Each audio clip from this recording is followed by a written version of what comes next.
Good morning, everybody. Good morning, class. I'm supposed to say good morning, Mr. Reidy.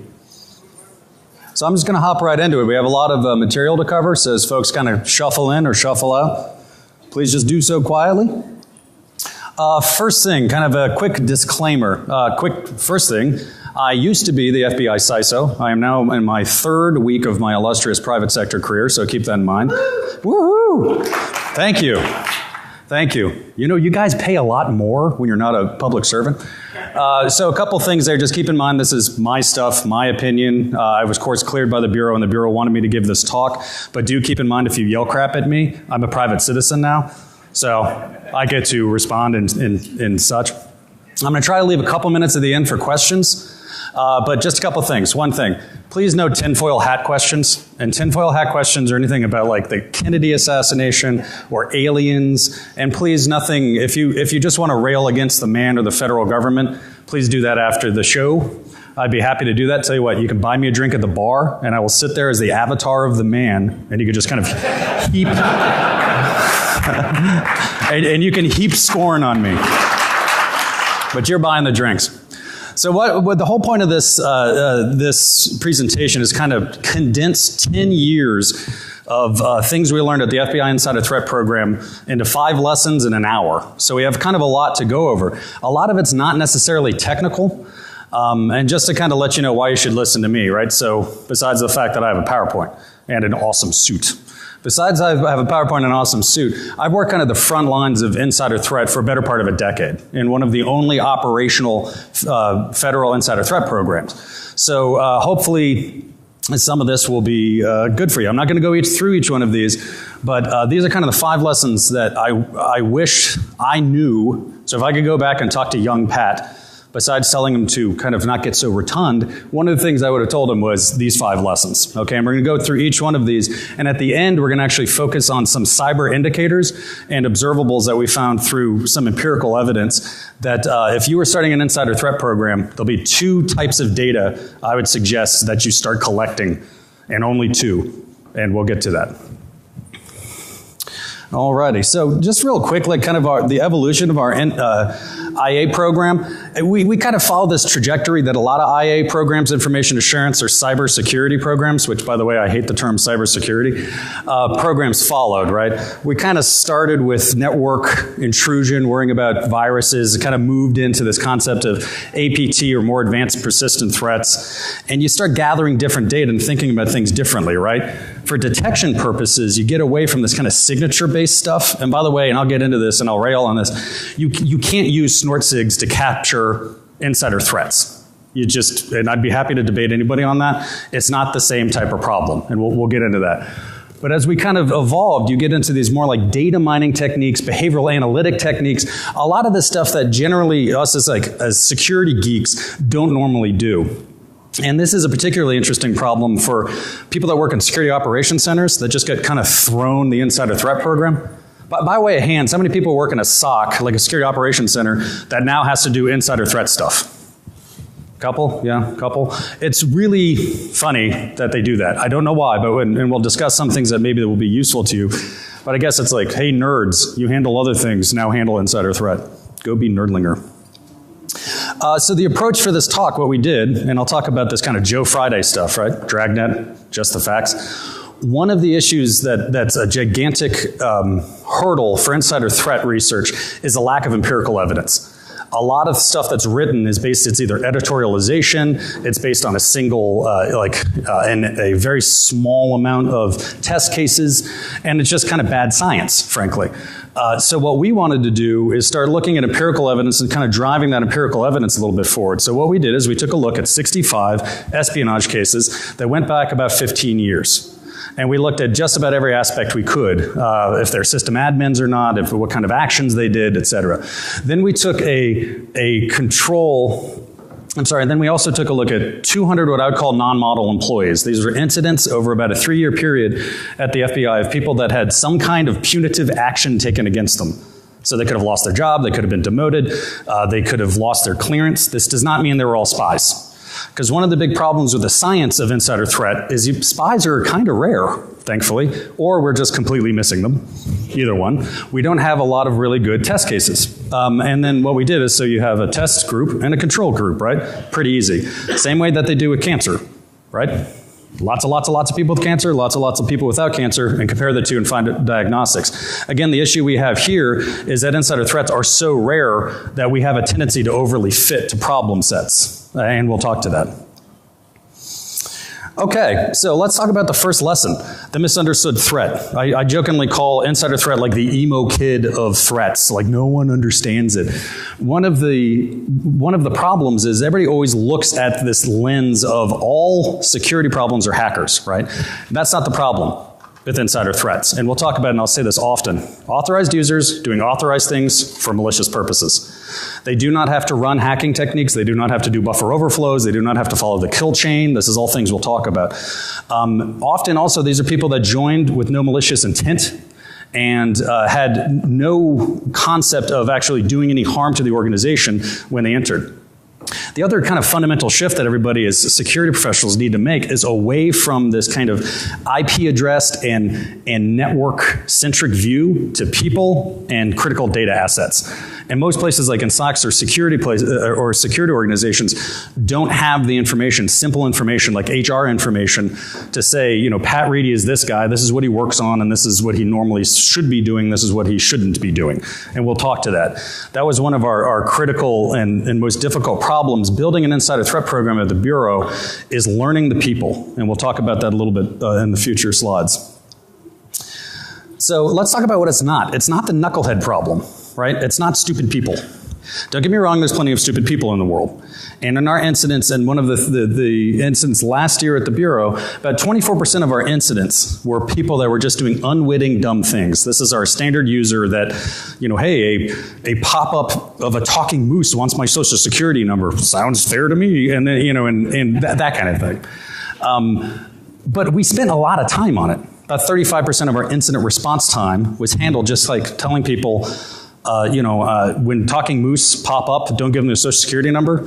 And, please don't use the FBI to buy Wang enhancement pills. It's not the right place to do.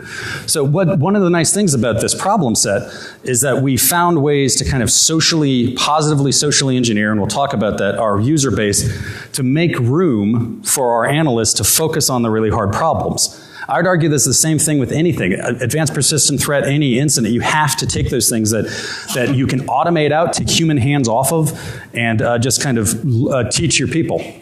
So it's not the knucklehead problem. The other thing is, I love this. I don't know why I love this so much, but I love this gigantic bear. So one of the things that people talked about often in these reports is insider threats are the most common.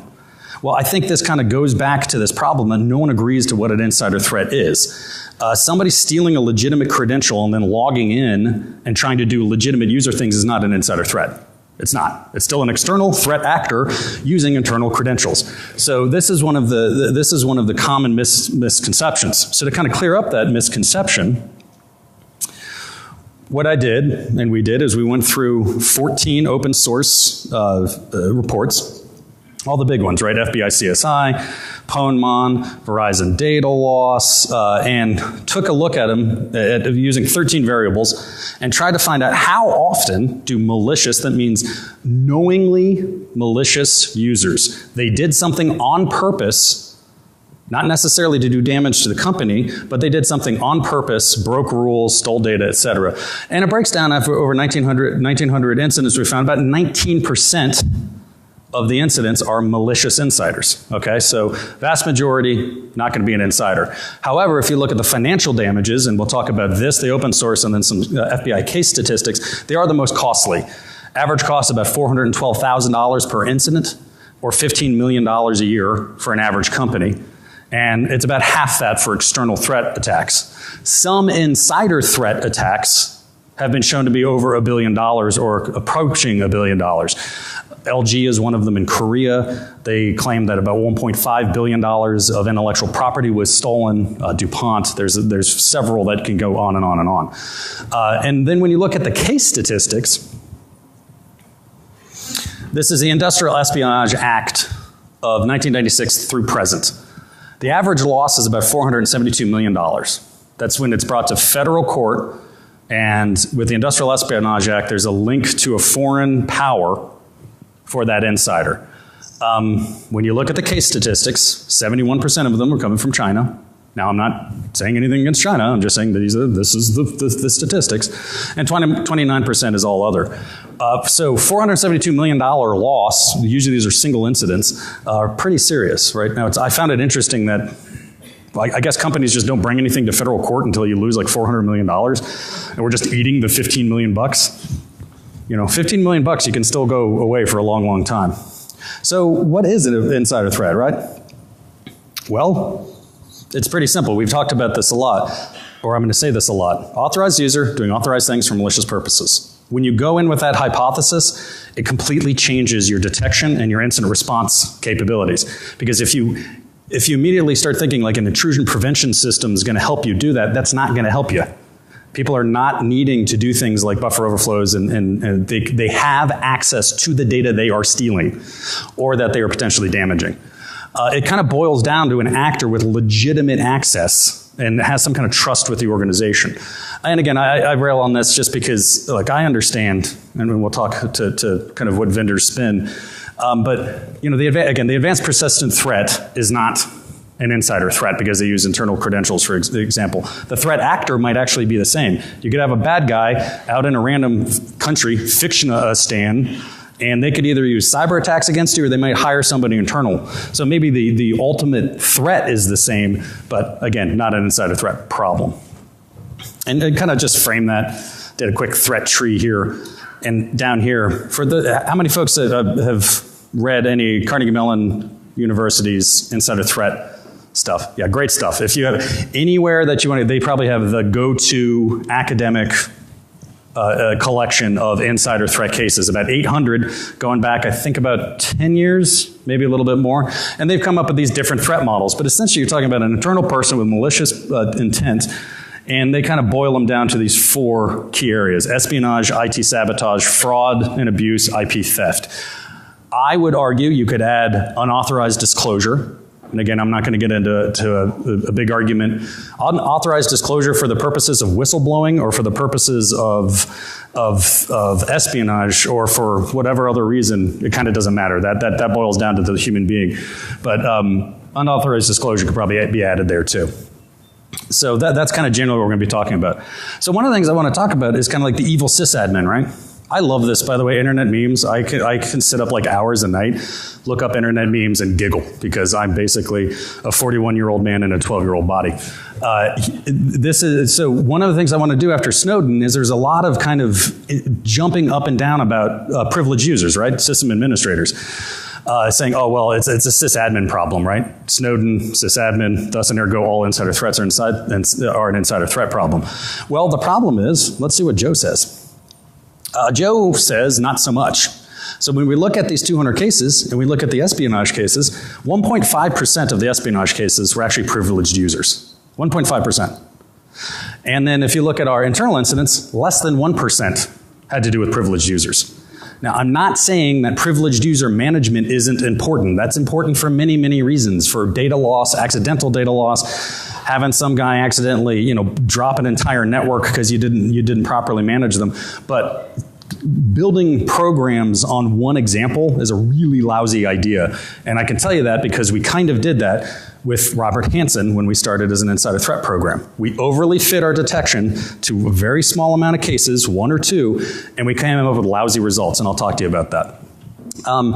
When we talk to IT sabotage, that's probably the one area where 90%, according to Carnegie Mellon University, are going to be sysadmins. So it depends on where your focus is, right?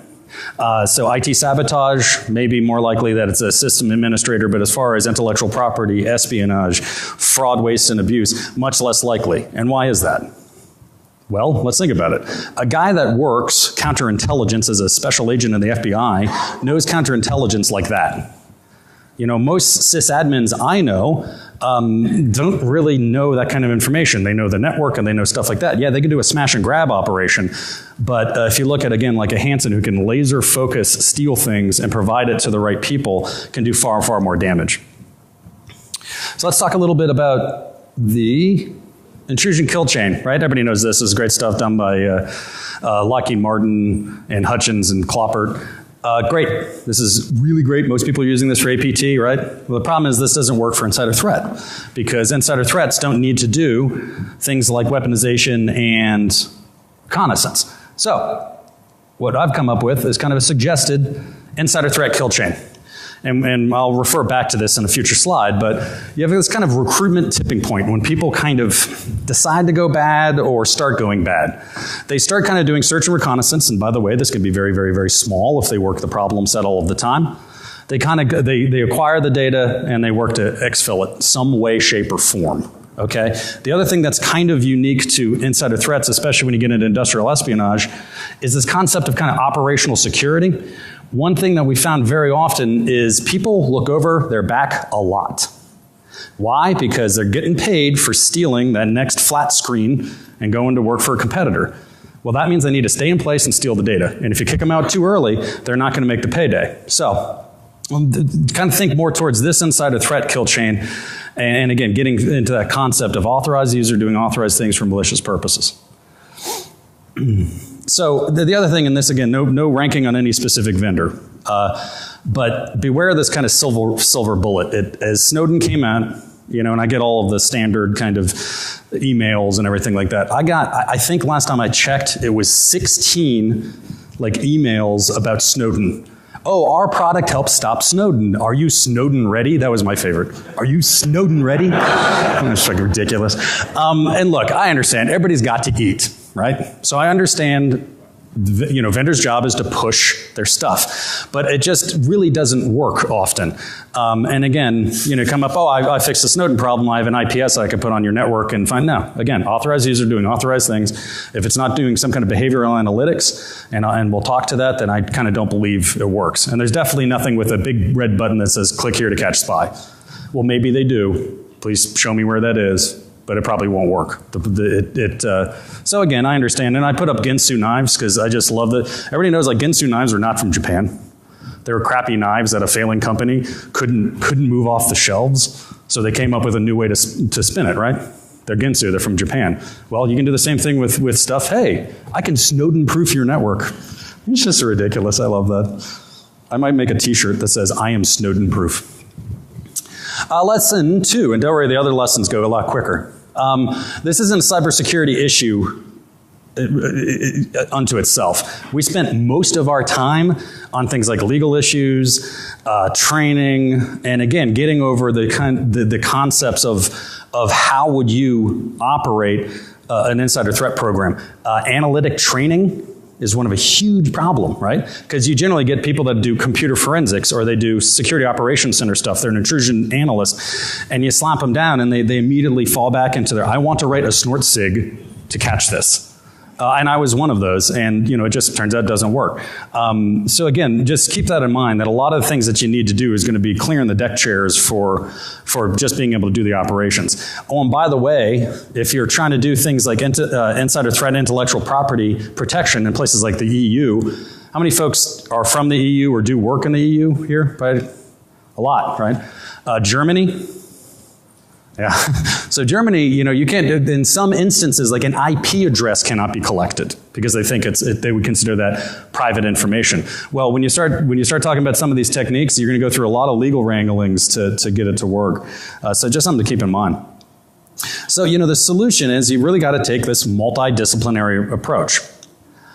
Okay? And that is the whole goal is to detect, deter, and disrupt insider threats using different than just cybersecurity, counterintelligence and intelligence approaches, and personnel security. And you do it simply by focusing on the people, enemy, and the data. This is basically the roadmap. It took us 10 years to come up with this. It's mind-bogglingly simple, but it's also very, very important. And we'll talk about a little bit of this because a lot of folks don't do this, especially the people part, right? That's one of the hardest things, is knowing your people. A lot of people go, we track our people, right? We have an EAD or we have an Active Directory, and I get an LDAP query from that, and I got their usernames, I'm done. Like, absolutely not. That's like the beginning of the concept. You know, pretty simple concepts. You need things like HR information. So here, I'll give you a free indicator. A spike in printing on a Friday night, does that matter? I don't know, right? Spike in printing on a Friday night, and the guy was told on Friday morning that he was going to be fired on Monday. Now do I care? It's usually what we call a clue at the FBI. But the problem is something that simple can't be done if you don't have a direct feed from HR saying, hey, this is the guy we're firing, and then you know what that username is. And again, it sounds really, really simple, but just trying to get the legal hurdles and also just technologically set up like that. But it really is critical, and I'll show you why and a little bit more why it's even more critical. This concept of the whole person approach, right? That you can't just look at somebody and what they do on the computer. You got to look at other things like contextual. What I gave you before was HR. That's a context of a given individual and their actions. The other one is cyber. That's pretty easy. That's what most people in here are going to feel pretty comfortable with. You know, system maps and app logs and system logs, et cetera, et cetera, et cetera. The last great frontier is this kind of psychosocial. I'm not the expert to talk here. There's actually a talk we gave at RSA about psychosocial indicators.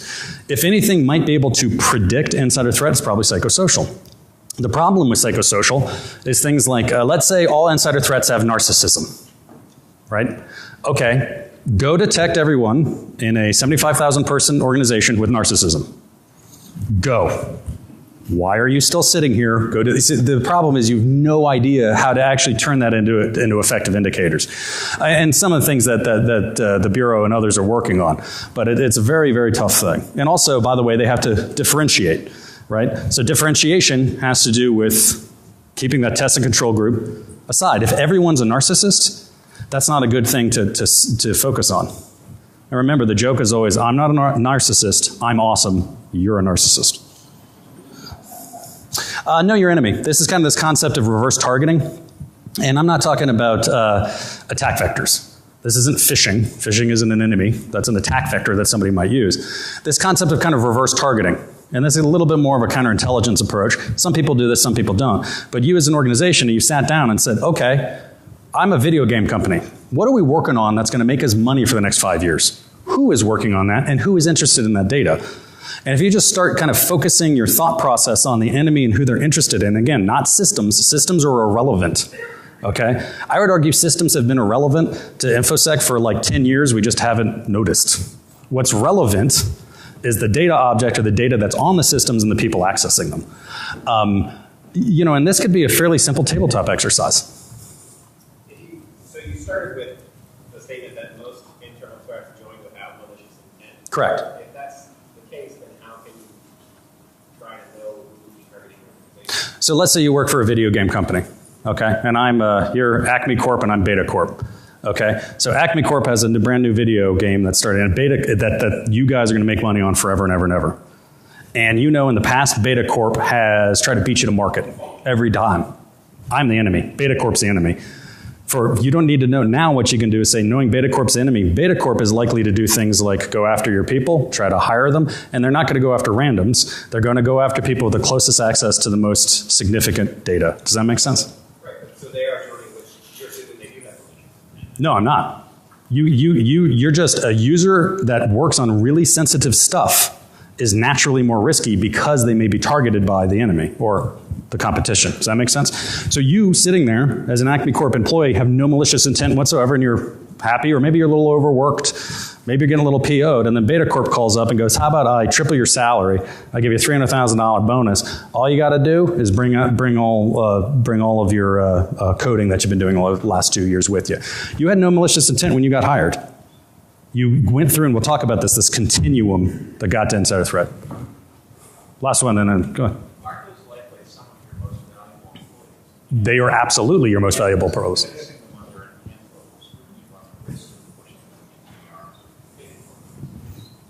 Maybe, right? This is all the things that as different. So the question was, aren't some of these most high value employees, and if you're going to start putting like Big Brother all over them, they're going to get pissed off, pardon the French, and they're going to run to Beta Corp because you're doing this to them. Possibly. But also if you kind of, in my experience, and again, the federal government's very, very different. You remove that expectation of privacy.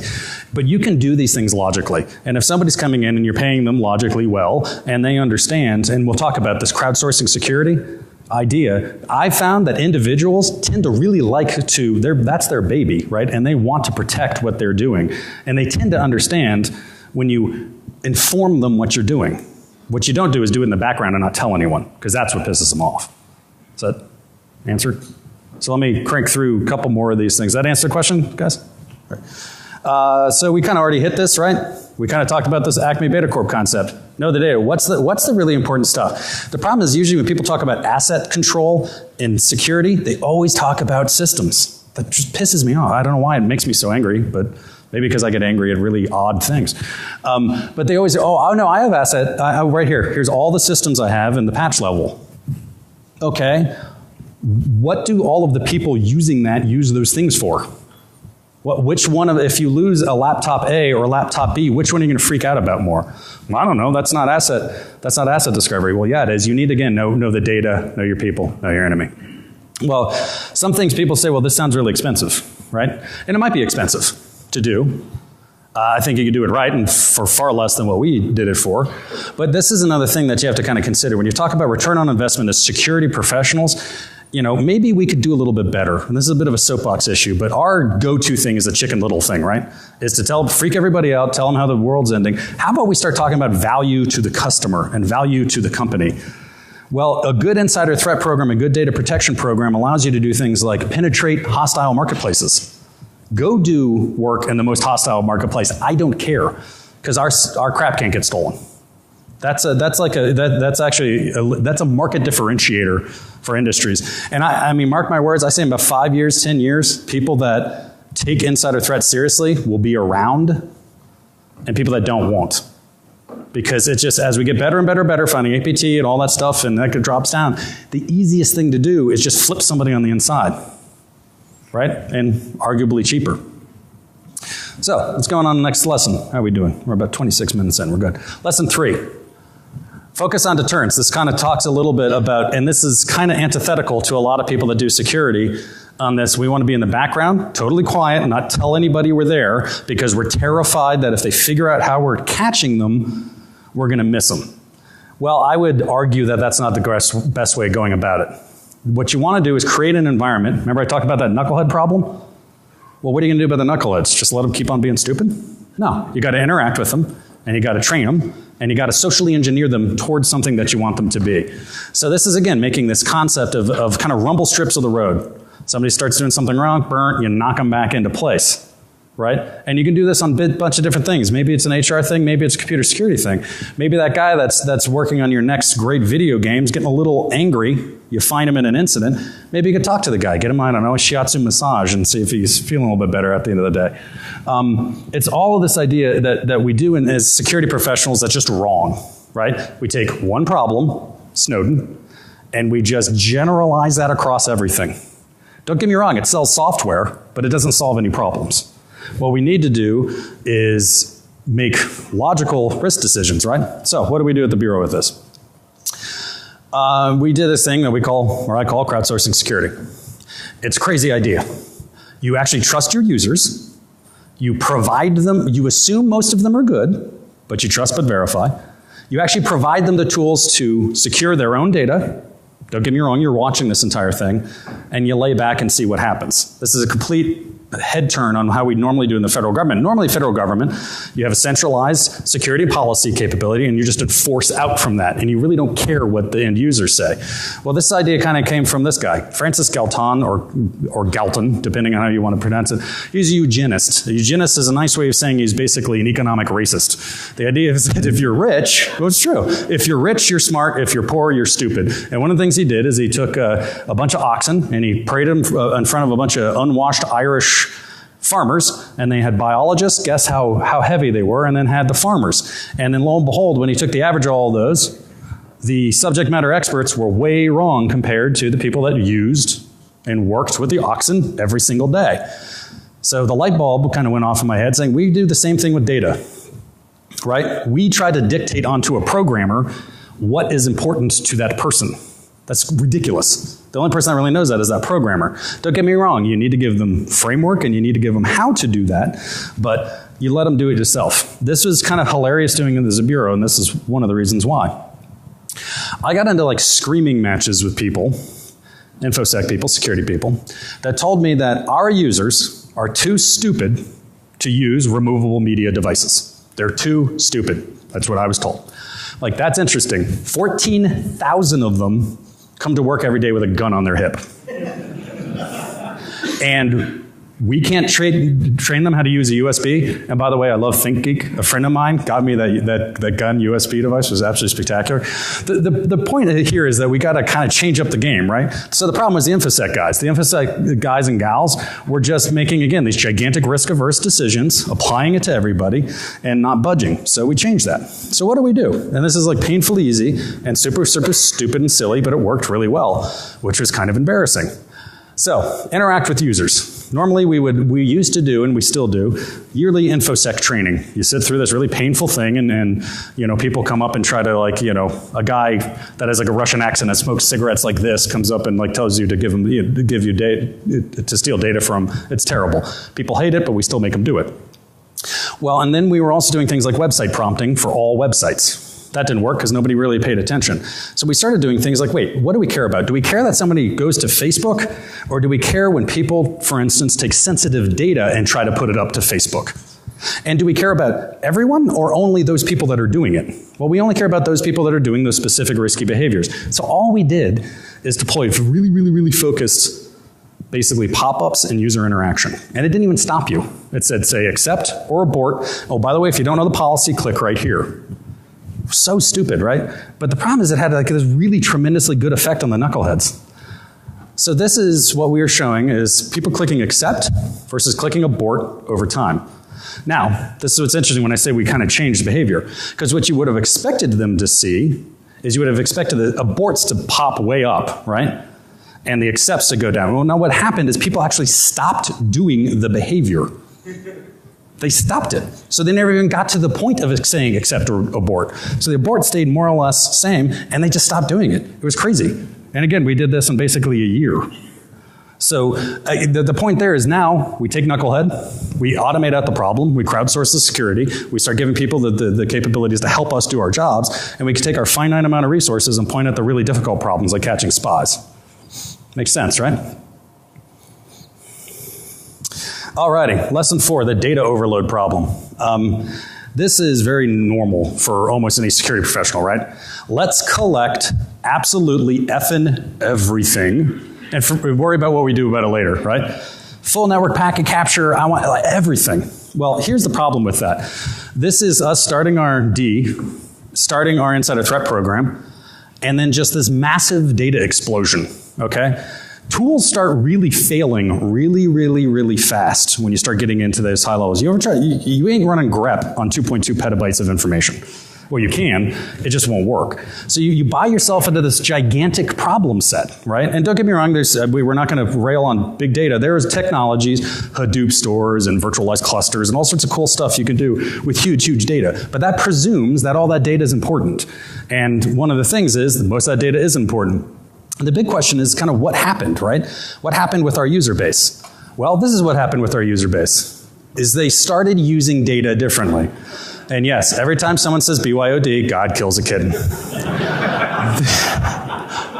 I love this one. Having said that, well, it's like, well, it's great. I get the applause on killing kittens. I like kittens. I said this differently in a different talk, and people are like, FBI kills kittens. I like kittens. They are delicious, and they're. I'm joking. What happened with our user base is what happened with everybody's user base. Data is expected to be everywhere always, and people want to be anywhere always and get at the data. So all of a sudden, most of the data starts getting spread out, and we're running around trying to catch it all. By the way, is BYD going anywhere? No, I'm sorry, it's not. Wave bye-bye to the idea. It's going, and all, by the way, how long have we been doing BYOD? The answer is forever. Right now, I mean, OWA, Outlook, web access, giving people access to email remotely, they ain't doing that always on corporate hardware. So the issue is that as we have this data explode under us because the way people are using data changed, what do? Well, we can focus on the data. So, what I would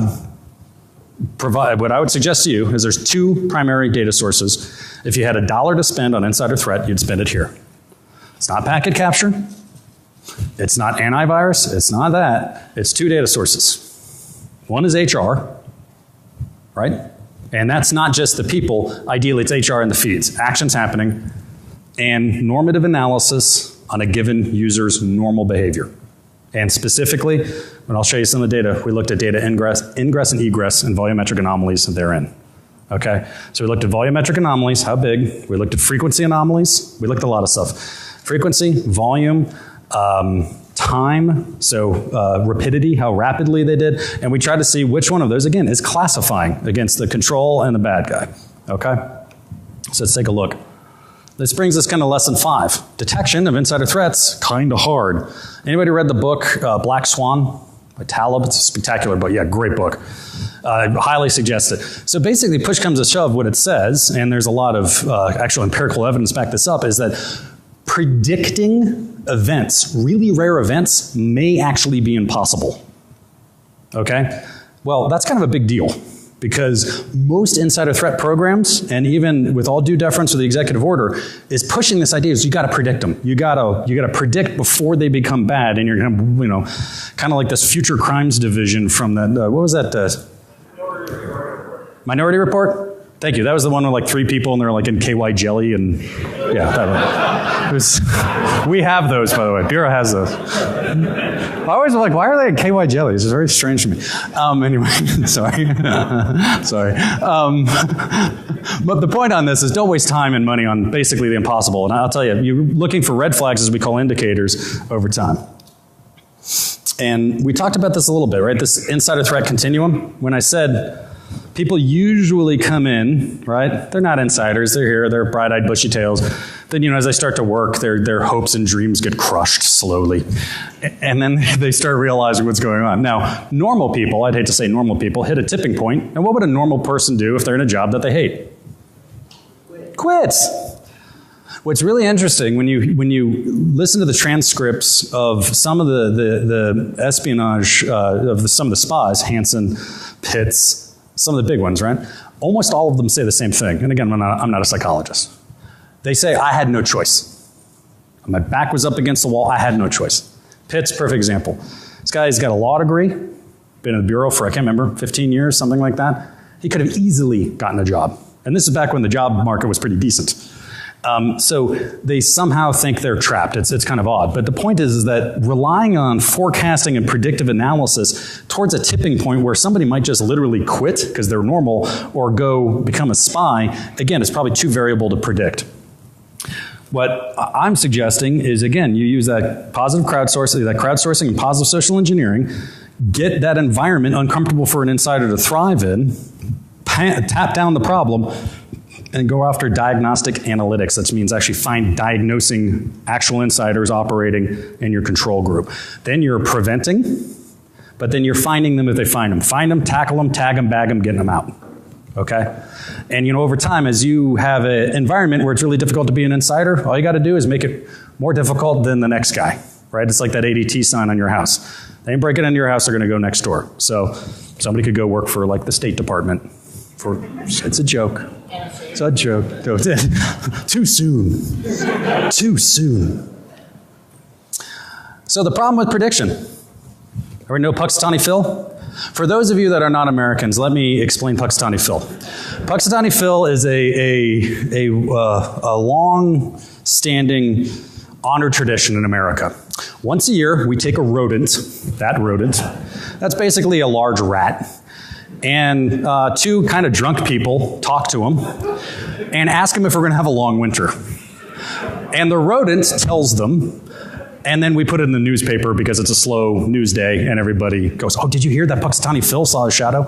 It's completely ridiculous. But here's the funny thing. So Puxatony Phil, how many chances does he have? He has 2 choices, right? So random would be what? 50%, right? Flip of a coin. He's 60% accurate going back 25 years, I found. Kind of cool, right? Here's the funny part. Our initial beta system for our insider threat detection mechanism, when we went back and actually looked at it, you know, using science and stuff, was worse than random. So let me just let that sink in for 5 seconds. A rodent was more predictive than our initial system, which I'm immensely proud of, by the way. So I always said, like, we should just get Puxatony Phil and like wave him like, spy? No, okay. Spy? No. Like, oh, he grunted. Oh, Lord. Now, having said that, we didn't ever do that, because apparently your PETA gets really PO'd if you have rodents. So we couldn't have a rodent. So how do you do it, right? The problem is, again, you have this cacophony of people, most of which are there trying to do their jobs, some of which might be doing something odd because they're slightly angry, and maybe some start looking like an insider, and they're just going to quit. Well, what you do is pretty simple. You, again, like we said, don't try to predict them. Look at those things that are differentiating, specifically behavioral detection. Okay, and we'll talk about this and some of the mistakes we made. Again, think more like a marketer than an IDS analyst. So real quick, sorry we're doing, we're 40 minutes in. So this came to me, so I was in California and I was buying shoes. I was buying shoes in a Nike outlet and my Amex got flagged, right? No big deal. But I wasn't buying a lot, so I was interested. So I talked to the person, and I'm like, how did you flag? And they're like, oh, don't worry about it. You know, we unlocked. I'm like, no, I literally want to know how you flagged.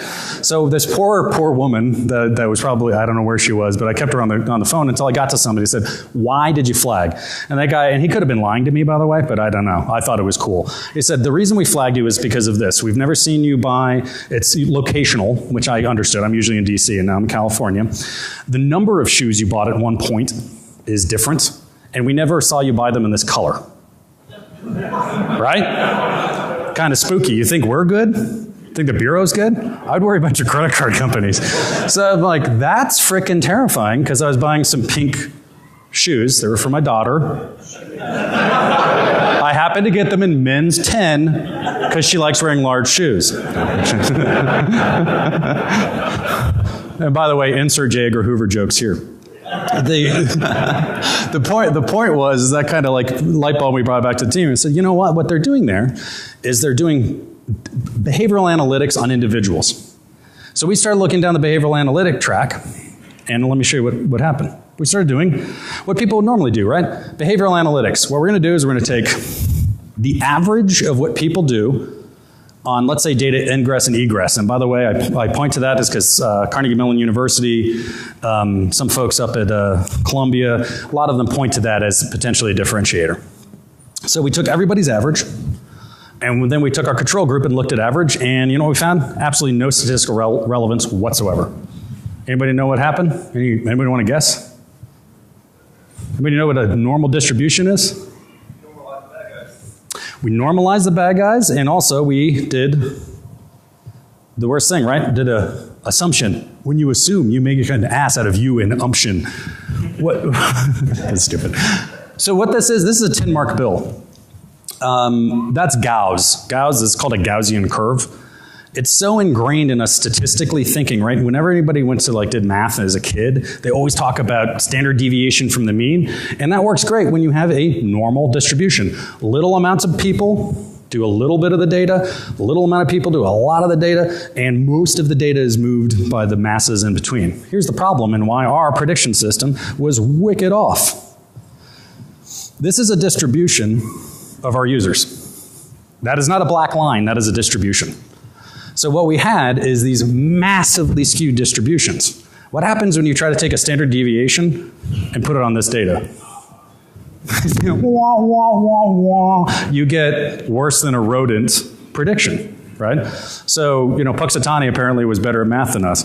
The point with this was that what we found was when you dumb out, like I said, normalize everything out, you just lose everything in the noise. So this is a terrible way of going about business. Though, it concerns me because there's a lot of folks, to include people that sell and are starting to sell insider threat detection mechanisms, that do precisely this. Take the standard deviation of everybody always doing stuff and use that. It's no good. Pat Reidy's opinion. So what we did do is we said, okay, screw that. We're not going to do that. What we're going to do is do behavioral analytics on an individual, on yourself over time. That means you as a person, your averages or your norms, and when we said norms, we would take it on a given day, and then look that way. Now, we started finding differentiation. What we found was in a 90-day time frame, 21% of the test users, those people that had incidents, actually showed spikes in 90 days versus 12 of the control. So immediately, this is a good, so what, anybody know what a ROC curve is? So this is good and bad.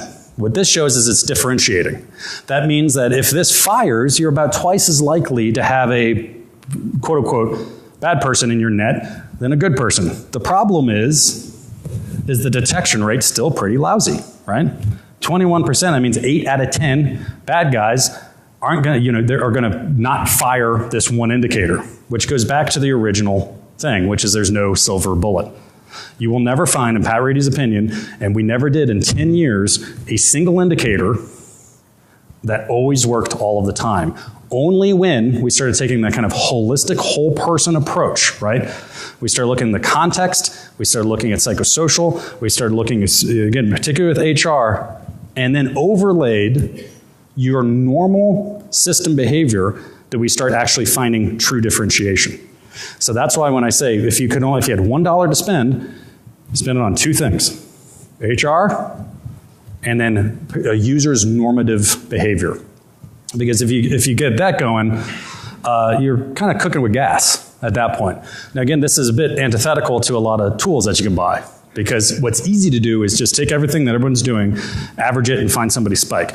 And don't get me wrong, nobody's going to argue that if the average person moves 12 documents off your network in a day, and somebody moves 200,000, that you should probably look at that.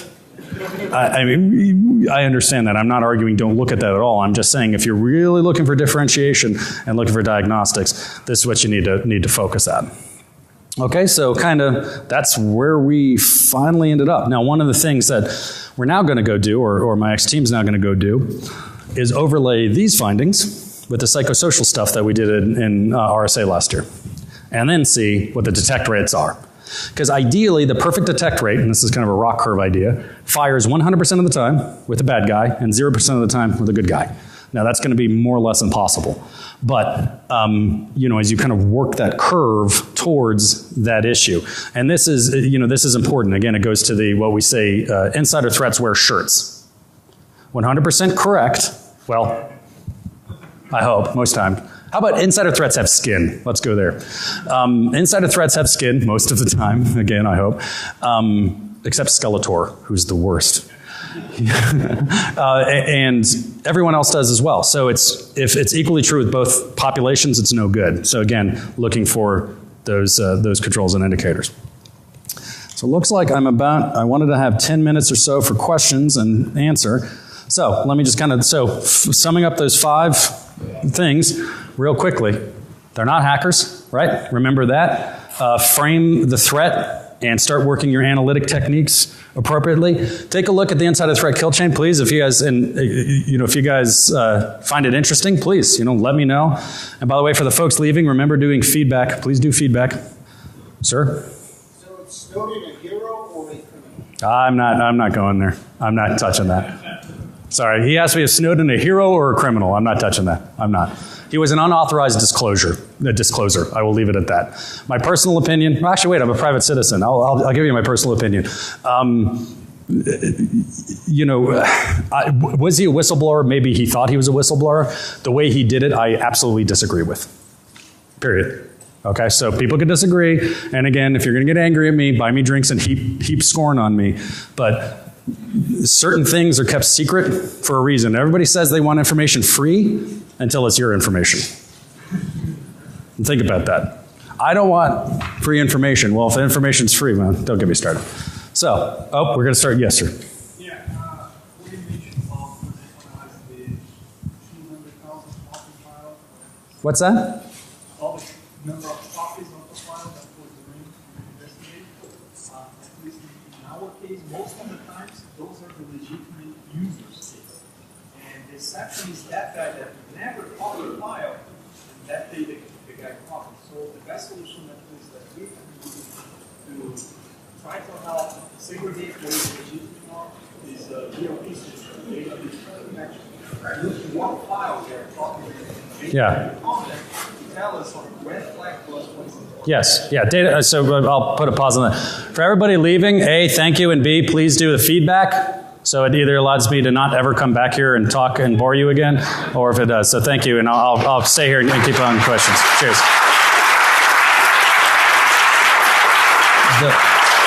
So the comment here, as I heard it, is that that essentially often normal users and bad guys can kind of meld together, and that the utilization of data loss prevention tools was very helpful in your case. I would absolutely agree in that. You know, one of the tools in our toolbox is data loss prevention. Done well, with kind of understanding that, you know, it's not a hacker problem, don't write policies and things trying to find hackers, we found real great stuff. So my rail against vendors wasn't that there's no good technology there. DRM, DLP, there's some really spectacular technology out there, but like everything, it's a tool and you need to know how to use it. Sir.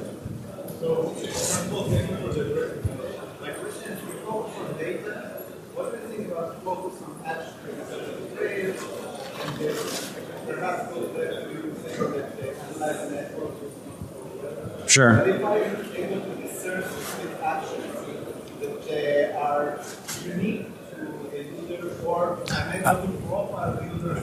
Absolutely. Yeah, I think absolutely. You and I are speaking the same language. So what I was talking about is actions. I mean, if we go back to this slide real quick, and actions, or what we called observables, in these three major categories. So what I was doing in this presentation was focusing on observables and actions on the cyber side. But absolutely, just like I said, like is going to be fired like a specific action within contextual, a flight overseas or a bad credit rating or something, that any of it is an observable, and an observable needs to be something that you can, is an action or something that you can record or see.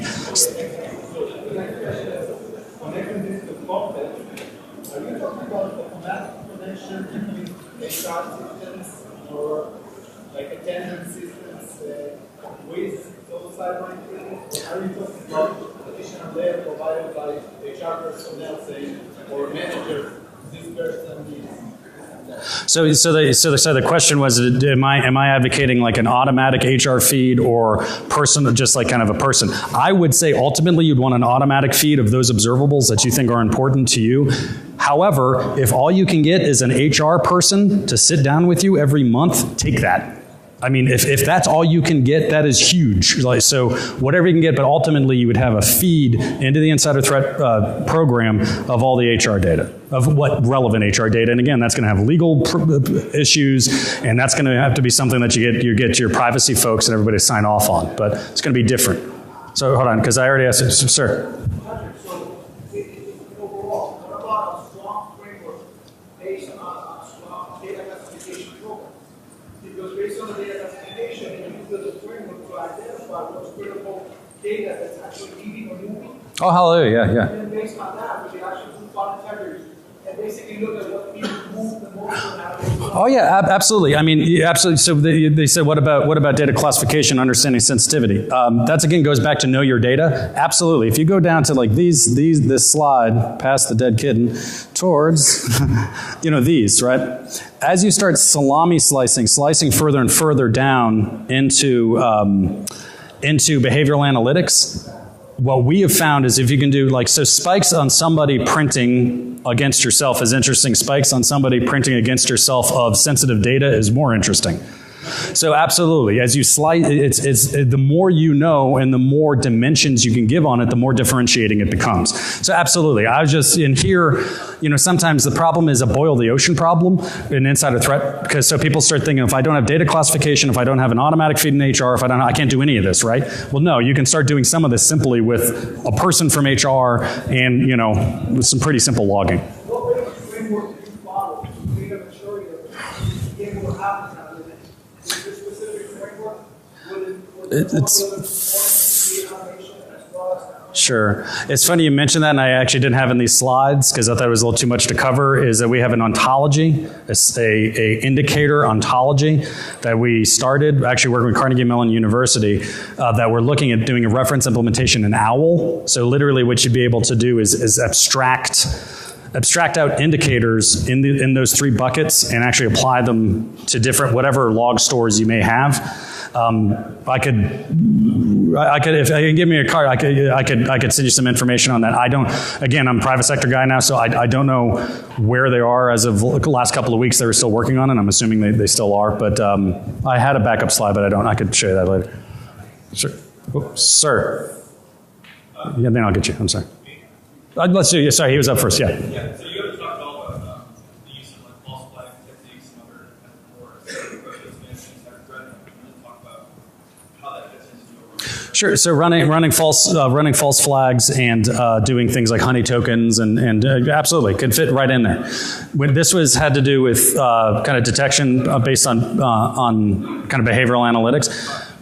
More mature programs would link more things on top of that. So yeah, absolutely. You want to run you can run honey token stuff operations. You can run, thank you, denial deception operations. The only thing I would say is doing that as a starting point, I would argue is too much too soon. Because if, let's say you do a false flag, right, and somebody picks up a fill in the blank, they log into something they shouldn't, or they pick up a piece of data. Your immediate questions are going to jump into HR type of questions. Who is this guy? What does he do for a living? How much access does he have to what system? How much does he get paid? Where does he live? And so if you don't have the kind of foundation, I would say that's kind of like green belt, maybe a little bit higher, purple belt insider threat ops. And this is like white belt, yellow belt type of conversation. But yeah, no, absolutely. Yes, sir. With the idea, the old saying, if they cheated on you, they'll cheat with, or if they cheated with you, they'll cheat on you. Do you have any statistics on how many insider threats were recruited from other companies to begin with? You mean before they came in? Yeah, they turn around and flip back on it, Oh, and then they flipped on that's really interesting. You know what? No, I don't, but that's a really interesting idea. So you're talking about, like somebody goes from Acme Corp to Beta Corp, and then they from Beta Corp to Zeta Corp on the same. That's really interesting. No, I haven't. Now I want to. That's a cool idea. That'd be like a recidivism type of view. Right. Yeah, that's a nice. That's a, true, but now this is interesting. Like this, how can they do this to people multiple times? I don't know, because that's kind of the initial time. But that's an interesting idea. Huh. Maybe I'll do that next year at the talk. Sir, and then I got somebody. Well, actually, hold on. Give me 1 second. Right here. So besides terminations, what do you find relevant in HR data? HR data, I hate to say almost everything, but but at least terminations, hire fire events. Promotions, demotions, movement of one group to another, all that stuff's important. And what's also just like, by the way, I'd also say that stuff is golden for APT. Because advanced persistent threat folks, they're not going after a system, they're going after pieces of information, and they're targeting people.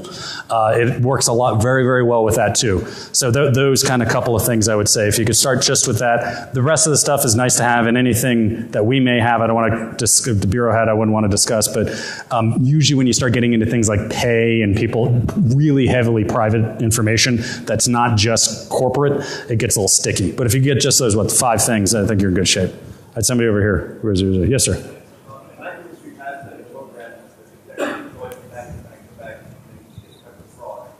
Like that's the first correlation. The question is, have you ever seen an insider threat in conjunction with an outside actor like fraud cases? So without getting into specifics, the question is, have I seen external threat actors operating in concert with internal threat actors? I can't give you specifics, but the answer is yes, and on more than one occasion. So keep in mind, again, if you go to the advanced persistent threat problem, and you say let's say we'll assume it's a state-sponsored cyber adversary issue. Okay, I'm not saying it is or it isn't. We'll just assume that.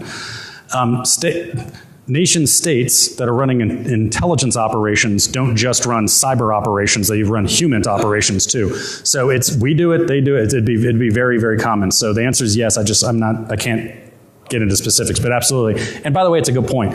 I often want to knock people's heads together when they're talking about APT as this like ethereal thing out in the universe of evil and having no correlation back to, again, insider threat programs. You need to answer and collect the same data to combat APT as you do to combat insider threats. Who are my people? What are they working on? What's my most interesting information? What's going to put me out of business in 5 years if someone steals it? And the threat knows that. And they're not nice enough to only kind of like try to break in on the computer systems. It's an intelligence op. So they're going to do things like try to flip people internally. It's just if you're seeing it or not. That's somebody else bouncing around? No? Quit. We got to quit. Thank you very much, everybody. And I can answer questions on the hallway. Thank you very much.